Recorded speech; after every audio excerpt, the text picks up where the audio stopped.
Amém? É um motivo de muita alegria, mais uma vez, estar com os irmãos, pregando a palavra de Deus. E peço que ainda de pé abram suas Bíblias no Evangelho de João, no capítulo 11. Não, pode ir no slide direto. Evangelho de João, no capítulo 11, e eu lerei alguns versículos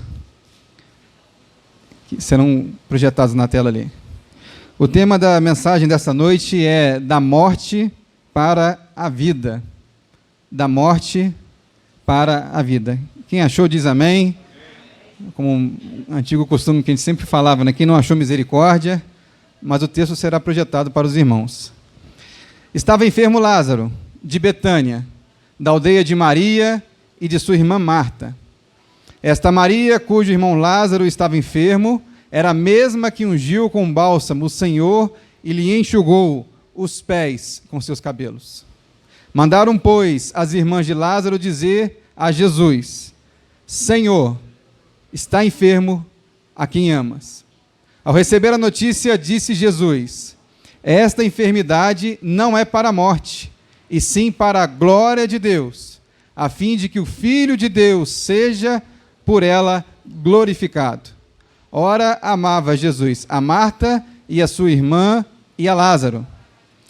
Versículo 16. Então Tomé, chamado Dídimo, disse aos condiscípulos: vamos também nós, para morrermos com ele. Chegando Jesus, encontrou Lázaro já sepultado havia 4 dias. Guardem este número, 4 dias. Já estava morto. Ora, Betânia estava a cerca de 15 estádios, ou aproximadamente 3 a 5 quilômetros, perto de Jerusalém. Disse, pois, Marta a Jesus: Senhor, se estiveras aqui, não teria morrido o meu irmão. Mas também sei que, mesmo agora, tudo quanto pedires a Deus, Deus tu concederá. Declarou-lhe Jesus: teu irmão há de ressurgir. Marta responde: eu sei que ele há de ressurgir na ressurreição, no último dia. Disse-lhe Jesus: eu sou a ressurreição e a vida. Quem crê em mim, ainda que morra, viverá.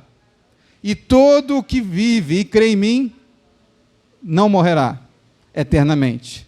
Crês isto? Sim, Senhor, respondeu ela. Eu tenho crido que tu és o Cristo, o Filho de Deus, que devia vir ao mundo. Versículo 45, mais adiante. Muitos, pois, dentre os judeus que tinham vindo visitar Maria, vendo o que fizera Jesus, creram nele. Outros, porém, outros judeus, foram ter com os fariseus e lhes contaram dos feitos que Jesus realizara. Amém, meus irmãos? Podei-vos assentar. Até agora, meus irmãos, o culto foi tão abençoado, louvores a Deus, e eu senti a presença de Deus, de fato, de verdade. Mas é importante também nós estarmos focados na palavra do Senhor, entendermos a sua mensagem, o que Deus tem, não eu, para ser dito essa noite. Ali está projetado a ressurreição de Lídia, na África do Sul. Havia um pastor chamado Erlo Stegen, sobrenome e nome alemão, um pastor de origem luterana, que Deus coloca no seu coração para que ele vá até a África do Sul, como missionário, pregar a uma tribo de etnia, uma tribo chamada Zulu. Essa tribo não conhecia Jesus, nunca ouvia falar, ouvia dizer do nome de Jesus, e ele parte na década de 60, 1964, 65, até esta região, e começa a pregar, a falar do Evangelho do Senhor, do Evangelho de Jesus, que muda, que transforma vidas. Só que, ao longo dessa jornada, durante alguns anos, ele colheu poucos frutos, poucas conversões. E, na sua caminhada, ele começa a ficar frustrado, porque não chegam os números e não há tanta mudança. Chega um momento, então, que ele vai até uma casa onde uma família, e lá existe o animismo, né, o espiritismo, E nessa família existe uma mulher que estava possessa por demônios. E ele e mais alguns irmãos, ao orar e orar e orar por aquela mulher, os demônios não são expulsos. O fato é que essa menina estava amarrada, para você ver o grau de violência que ela tinha, por conta dos demônios. E eles vão embora dali envergonhados. Esse seria, para esse missionário, o fim da sua missão. Ele entende que não faz mais sentido pregar o evangelho se os demônios não são expulsos, se não há mudança de vida, se não há libertação.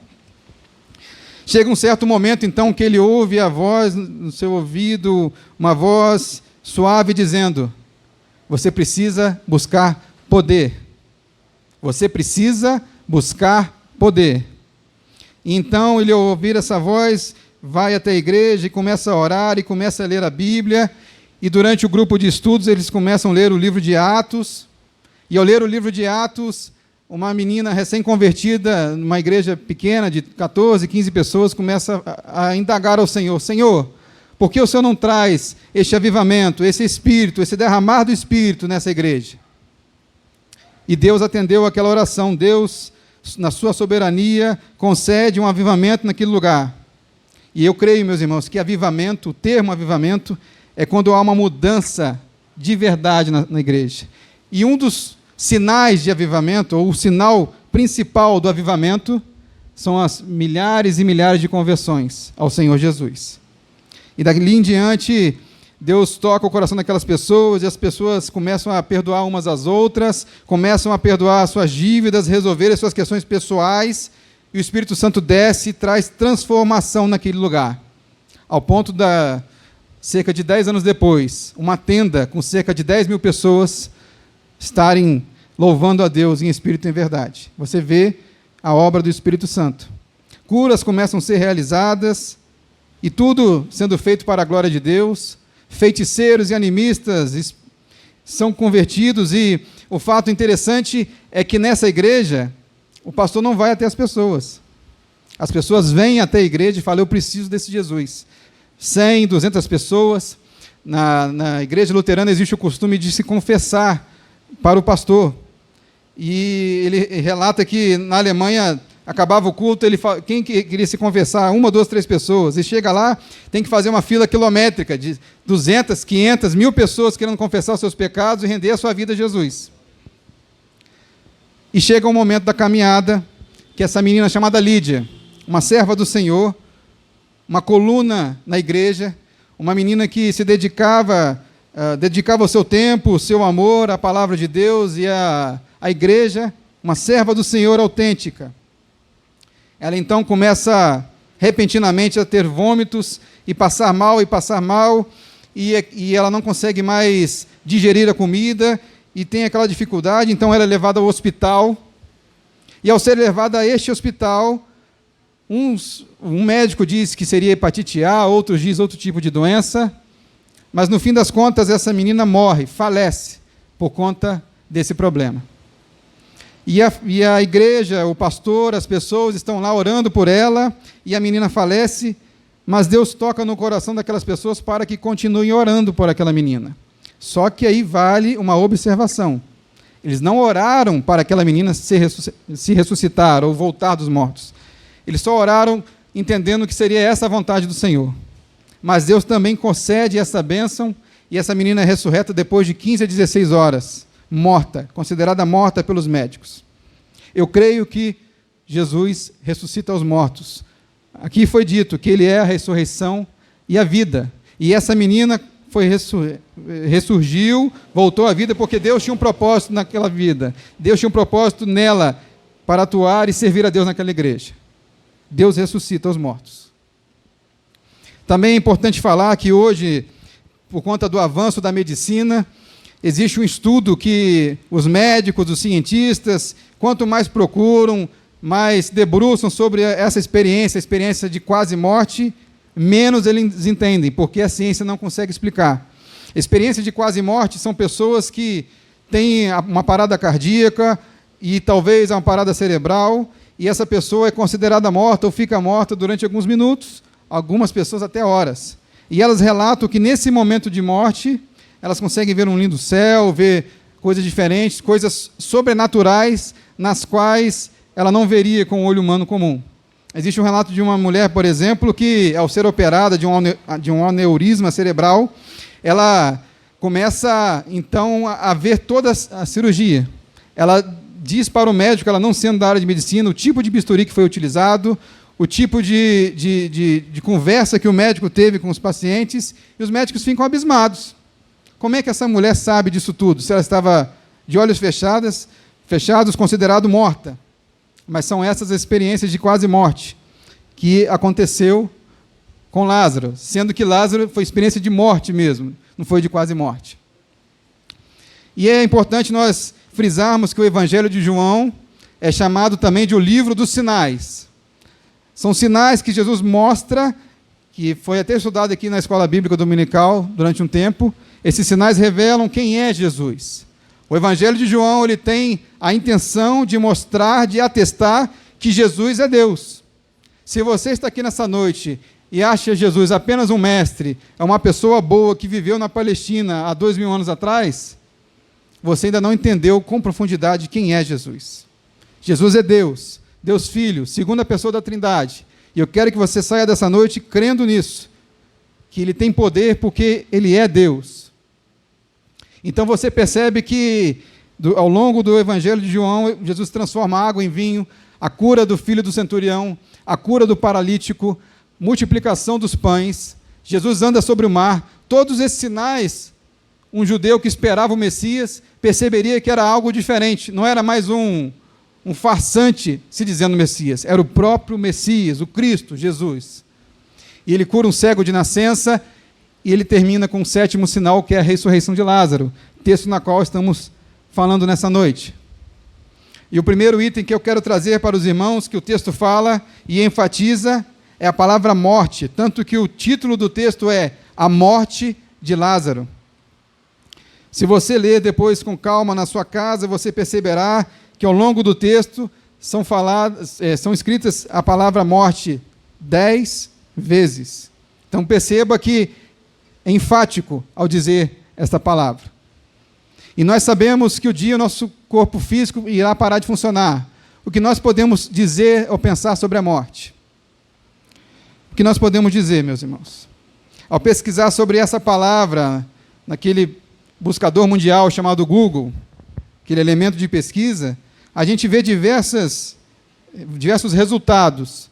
Resultados que gente faz piada sobre a morte, gente que brinca com a morte, mas no fundo, essas pessoas estão mesmo preocupadas com a morte. Elas estão com medo da morte. Brincam com a morte para tentar aliviar o seu sofrimento de não saber o que fazer. Então, a morte, ela atinge a todos. A morte não escolhe idade, não escolhe sexo, não escolhe raça. É uma estatística que 100% das pessoas que nascem morrerão. Existe até o exemplo de Elias e Enoque na Bíblia, mas lá no Apocalipse diz que eles passarão pela morte também. Então todos morrerão que estão nessa terra. A morte é um fato para todos. É um fato para todos. Aqui nós vamos ver 3 pontos de vista que o texto fala sobre a morte.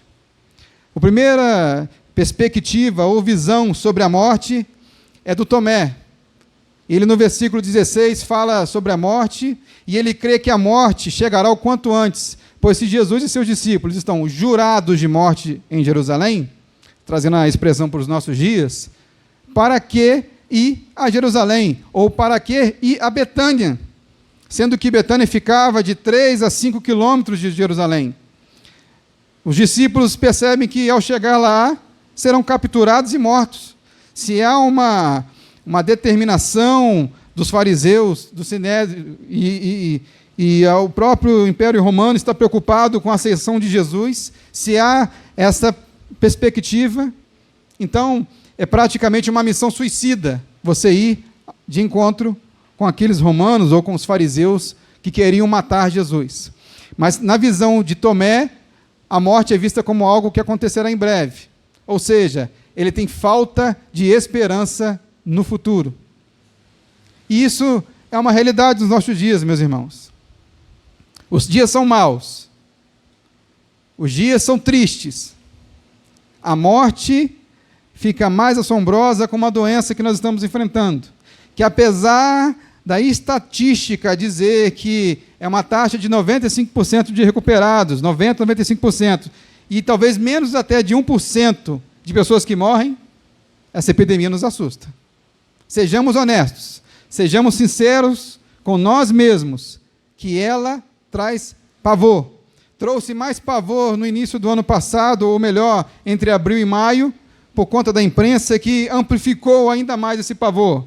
Somado a isso, veio a questão do distanciamento social, o isolamento social, que eu não estou nem questionando se isso deve ser não feito, que seja feito, que as pessoas tenham a sua prudência. Mas isso trouxe como consequência depressão, angústia, medo de morrer, meus irmãos. Fato é que é o medo de morrer. Pessoas não saem de casa por nada, porque têm medo da morte. Porque, na maioria delas, elas não têm a esperança de um futuro. Elas não enxergam como será o futuro após a sua morte. Tomé talvez seja esse tipo de pessoa que, ao perceber que a missão de Jesus seria uma missão suicida, uma missão de morte, uma missão que, ao estar nessa cidade, ele seria naturalmente capturado, ele não vê esperança no futuro. Então diz, já que é para morrer, que vamos logo, que resolva logo isso. Então Tomé tem falta de esperança no futuro. Existe também a perspectiva de Marta, irmã de Maria e de Lázaro. É uma perspectiva importante, você percebe que ela crê na doutrina judaica e cristã da ressurreição dos mortos no último dia. Ela tem fé, ela crê nisso. Ela crê que, como está na Bíblia, dizendo que naquele dia, na volta de Jesus, os corpos serão ressuscitados, ressurretos. E quando Jesus fala que irá ressuscitar Lázaro, ela diz, eu creio, Senhor, eu creio que o Senhor irá ressuscitar, mas quando o Senhor voltar uma segunda vez, quando for cumprida aquela palavra que já os judeus acreditavam. Ela não cria que Jesus tinha o poder para ressuscitar Lázaro naquele momento, naquele instante. Então, você percebe que ela crê que Jesus Cristo é o Messias prometido. O que ela não reconhece, pelo menos, não está no texto, que ela também sabia que estava morta. Eu quero ir aproximando dessa questão de morte, que é chamada morte espiritual. Todos nós estamos aqui, estamos vivos fisicamente, estamos respirando, e é o oxigênio que nos ajuda também a manter o nosso corpo vivo, mas é uma doutrina cara do cristianismo, uma doutrina preciosa que precisa ser falada, que é a morte espiritual. Eu quero que você saia nessa noite entendendo que existe uma morte espiritual. E a morte espiritual está em Romanos e está em toda a Bíblia, tem a ver com uma coisa chamada pecado original. Existem filósofos, existem homens ao longo da história que, por conta de um humanismo exagerado, de ter toda a sua fé depositada no ser humano e não em Deus, como Rousseau, que diz que o homem nasce bom, mas é a sociedade que o corrompe. Essa frase é muito bonita nos dias de hoje. Nós que apelamos para as questões humanitárias, que sim, devemos enxergar problemas sociais, dificuldades, mas, segundo a Bíblia, essa frase está errada. Porque diz em Romanos que todos pecados estão destituídos da glória de Deus. Adão, ao pecar, transmite esse pecado a todos na sociedade. Então, como diz também a palavra do Senhor, que não há um justo sequer, não há alguém que chegue ou chegará um dia perante a Deus e disse, olha, eu nunca cometi pecado, porque já está na sua natureza. Às vezes nós temos a ideia de pecado como pessoas boas e pessoas más. A pessoa que cometeu um crime, ou a pessoa que fez um mal, segundo a Bíblia, assassinou, adulterou, e por aí vai, essa pessoa é má, e ela está em pecado, e ela vai para o inferno por conta de um ou outro pecado. Mas perceba, meus irmãos, que não há distinção, não há diferença, a não ser por um detalhe, Jesus Cristo. O que separa os pecadores que irão para o inferno, que é uma realidade, dos pecadores remidos e lavados, é a pessoa de Jesus através da sua morte e ressurreição. A morte espiritual do homem, que é o terceiro item dessa pregação, era a missão de vida de Jesus na terra. Além de cumprir toda a vontade do Pai, além de cumprir o que estava no Antigo Testamento. Hoje à tarde eu estive estudando com o meu sogro e o Giovanni sobre a questão do Antigo Testamento. Então Jesus, o tempo todo, ele está mostrando, olha, eu sou esse Messias que é do Antigo Testamento. Eu sou aquele que veio para cumprir as profecias. E eu sou aquele que vim resgatar o homem da perdição. Após a minha morte, não haverá mais necessidade de derramamento de sangue. Como diz em Hebreus 9, no capítulo 9, no verso 22, que sem derramamento de sangue não há remissão de pecados.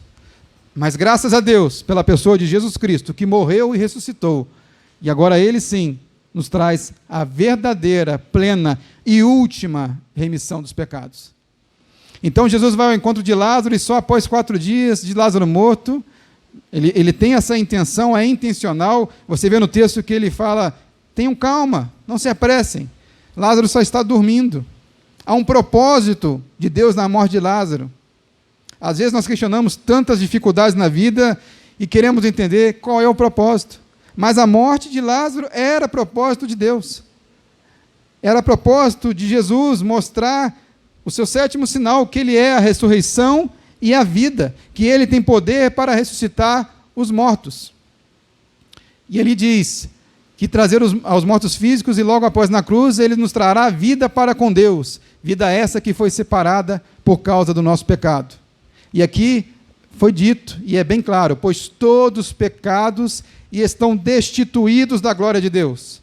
Ou seja, não há ninguém que tenha condição de chegar a Deus e dizer, eu sou justo, eu não pequei naquela terra, eu sou um homem puro. E a morte na cruz de Jesus revela o amor de Deus por nós, seres humanos.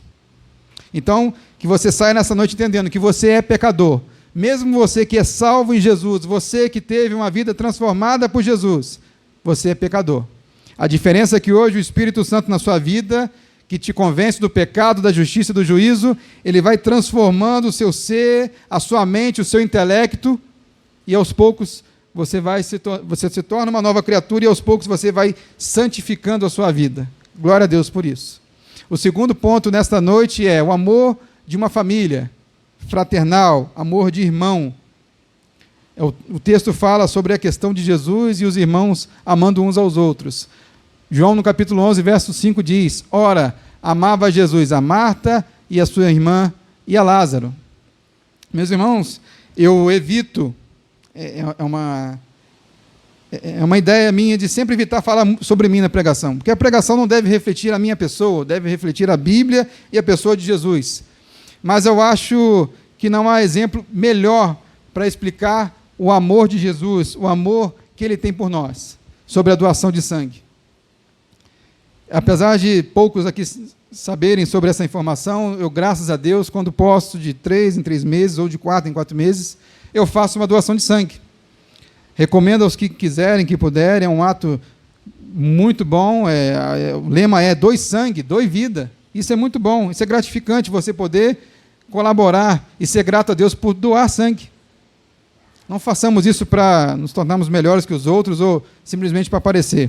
Mas o fato dessa doação, meus irmãos, que durante 2 a 3 anos, eu fiz uma doação específica. Quando você chega para doar sangue, a atendente diz para você, olha, você quer doar sangue para uma pessoa específica ou simplesmente quer contribuir?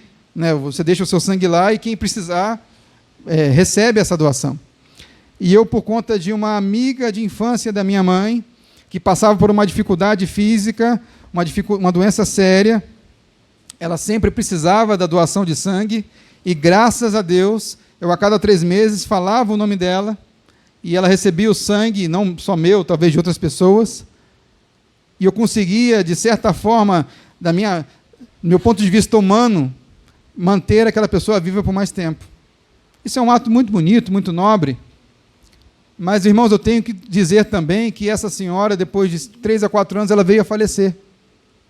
É uma história triste, é uma situação triste, mas é um fato.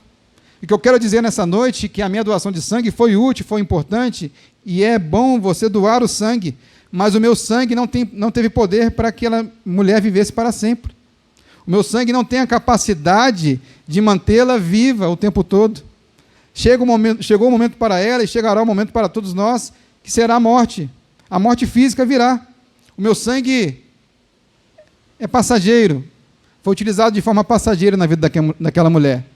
E aqui eu quero enfatizar isso, meus irmãos, que essa é a grande diferença entre mim, que estou falando, nós e Jesus Cristo, aquele que ressuscita os mortos. O meu sangue, temporário, mas o sangue de Jesus, vertido naquela cruz, não é temporário. É para todos sempre. Os que vieram antes dele, depois dele, que confessaram, que reconheceram Jesus como o único e suficiente Salvador das suas vidas. Aquele sangue derramado na cruz tem poder. Ele é atemporal. Ele não depende do tempo, ele não está ligado ao tempo. Foi feito durante um tempo preciso, mas ele nos purifica antes e depois na história da humanidade. Este sangue que eu quero que você saia nessa noite, que é o único sangue capaz de salvar vidas, de fato. É o único sangue que salva mortos espiritualmente. É o sangue que salva todos nós que estamos mortos em pecados e delitos. Este sangue tem poder. Não é um sangue humano. O sangue humano passa por um tempo, é passageiro, mas o sangue de Jesus é para sempre. Porque Deus amou o mundo de tal maneira que deu seu Filho unigênito para todo aquele que nele crê, não pereça, mas tenha a vida eterna. Vida eterna. O sangue de Jesus nos dá a vida eterna. E o terceiro ponto nesta noite é o milagre da ressurreição, que nós não podemos deixar de passar por esse milagre tão importante e precioso. É um fato importante, meus irmãos, nessa noite, saímos daqui com essa observação. Jesus, como já foi falado anteriormente, não deixou o tempo passar por desleixo, por preguiça ou por algo assim. Ele não deixou que esperar 4 dias para que Lázaro morresse simplesmente por uma vaidade pessoal ou simplesmente porque ele queria ser o centro das atenções ou algo do tipo. Não. Havia um propósito nesse tempo, acima de 3 dias. Os judeus acreditavam na ressurreição do corpo no fim dos tempos, como foi falado. Mas outra crença comum aos judeus era o fato de acreditar que só seria considerado morto fisicamente. Vamos dizer que os legistas da época entendiam que até o 3º dia, se uma pessoa respondesse aos sinais vitais, ela poderia ser dita assim, olha, ela não morreu de fato. Até 3 dias, uma pessoa poderia voltar. Existe até uma doença chamada letargia, que dá mais ou menos esse prazo aí. Mas o fato é que Lázaro estava há 4 dias. 4 dias. Não eram 4 horas, não eram 4 minutos, eram 4 dias. E esse propósito de estar 4 dias morto era para provar que Jesus tinha poder para ressuscitar os mortos. Jesus tem este poder. É verdade, meus irmãos, que a medicina é avançada, tem os seus melhores recursos, e isso é bom, não é ruim, mas a medicina não recupera uma pessoa 4 dias morta. Só o médico dos médicos tem esse poder de recuperar, de ressuscitar. E é interessante, meus irmãos, porque na época de Jesus era comum que houvesse outras pessoas dizendo para si, olha, eu sou o Messias. Aconteceu isso antes de Jesus na história e depois de Jesus. A pessoa se levantava no meio do povo e dizia, eu sou o Messias, eu sou o Cristo, que também significa Messias, é ungido, eu sou o ungido do Senhor, aquele que o Antigo Testamento falava sobre mim. E é interessante notar, meus irmãos, que toda vez que uma pessoa se levantava e se dizia o Messias, no Sinédrio, ali em Jerusalém, os fariseus eram selecionados, um grupo de 2 ou 3, para andar com este suposto Messias, caminhar com ele e perceber se ele era de fato o Messias ou se era mais um falastrão, mas um homem falso. Então perceba que o tempo todo na Bíblia você vai ver Jesus andando, tem um fariseu perto de Jesus. Jesus vai para o outro lado, tem um outro fariseu. Além de existir muitos fariseus, que era comum, existiam pessoas ali dispostas a saber se Jesus era realmente o Filho de Deus, o Messias prometido, ou apenas mais um farsante. E é interessante que a síndrome de Jerusalém, uma síndrome muito interessante, e é chamada de Jerusalém porque só acontece em Jerusalém, na cidade de Jerusalém. No ano de 2000, uma pesquisa foi feita que a cada ano, 100 pessoas, e da sua maioria turistas, ao chegar em Jerusalém, começam a ter experiências místicas, 100 pessoas, não são 10, não são uma pessoa não, por ano. Elas começam a acreditar e dizer que ela é o Messias.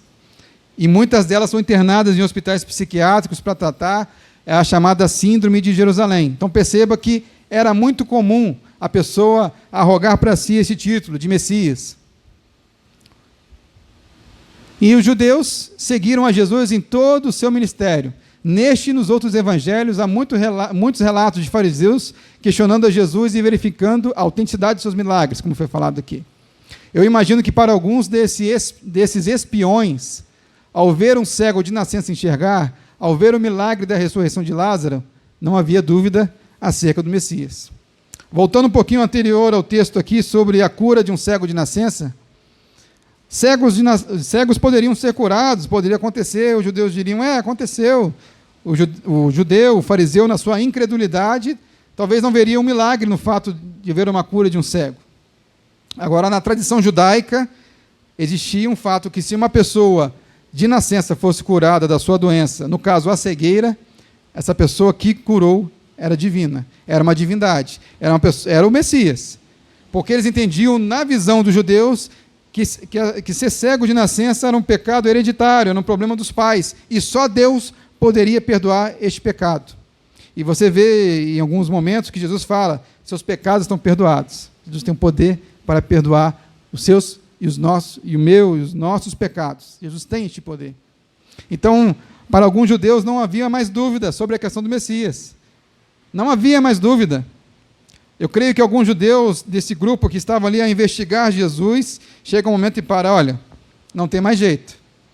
Ou nós cremos de fato que Jesus é o Messias prometido, ou nós estaremos enganando a nós mesmos. Vamos viver uma vida de mentira, porque nós já cremos em nosso coração que Jesus é, de fato, o Filho de Deus.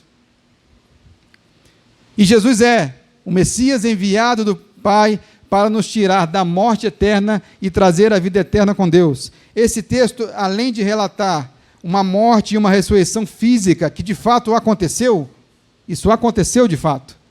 Jesus está mostrando que ele ressuscita mortos espirituais. Esse texto é didático para nós, ele nos traz essa informação. Se você está com a vida desamparada, se você não vê mais solução na sua vida, existe uma solução que se chama Jesus. Ele limpará todos os seus pecados e colocará seu nome no livro da vida. E transformará a sua vida de fato. Eu volto ao versículo 45, que diz: muitos, pois, dentre os judeus que tinham vindo visitar Maria, vendo o que fizera Jesus, creram nele. Ou seja, esse milagre trouxe transformação no meio do povo. Outros, porém, foram ter com os fariseus e lhes contaram dos feitos que Jesus realizaram. O segundo grupo de judeus podem ter acreditado e ter ido aos fariseus contar dessa novidade. Mas eu creio que eles foram simplesmente para contar de Jesus e blasfemar contra Jesus e simplesmente criticar. Isso aí é uma visão minha. Então nós temos aqui dois grupos de judeus. Os judeus que creram em Jesus e os judeus que não creram em Jesus. E eu quero voltar novamente sobre as três visões da morte. Primeiro, a visão que a morte é o fim de tudo. Os ateus, aqueles que não têm religião, creem que a morte é o fim de tudo e não há mais nada. Você pode sair ou viver com essa visão. Ou que após a morte teremos uma segunda chance. Muita gente crê nisso. Não, quando eu morrer, Deus vai me dar uma segunda chance.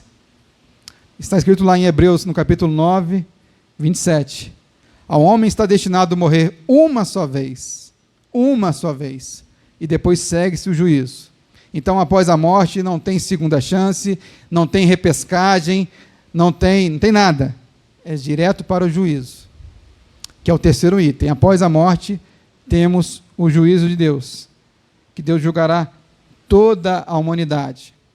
E é interessante que, nesse tribunal, nós vemos a questão jurídica, que Jesus, como diz João, é o nosso advogado. Ele advoga em nossa causa. E eu imagino essa cena, uma pessoa vindo até o tribunal de Deus e culpada, pecadora. Mas Jesus chega e diz, olha, essa pessoa aqui tem o meu habeas corpus. Ela foi salva por mim. Eu verti o sangue naquela cruz e ela, ao perceber que era pecadora, reconheceu a Jesus como Senhor e Salvador. Então essa pessoa está livre e gozará do céu na eternidade. Outras pessoas, porém, infelizmente, chegarão no tribunal de Deus e Jesus não advogará por elas, porque elas não reconheceram em vida que Jesus é o único e suficiente Salvador, que não há outro mediador entre Deus e os homens. 1 Timóteo, no capítulo 2, no verso 5, a não ser a pessoa de Jesus. E eu termino essa pregação com essa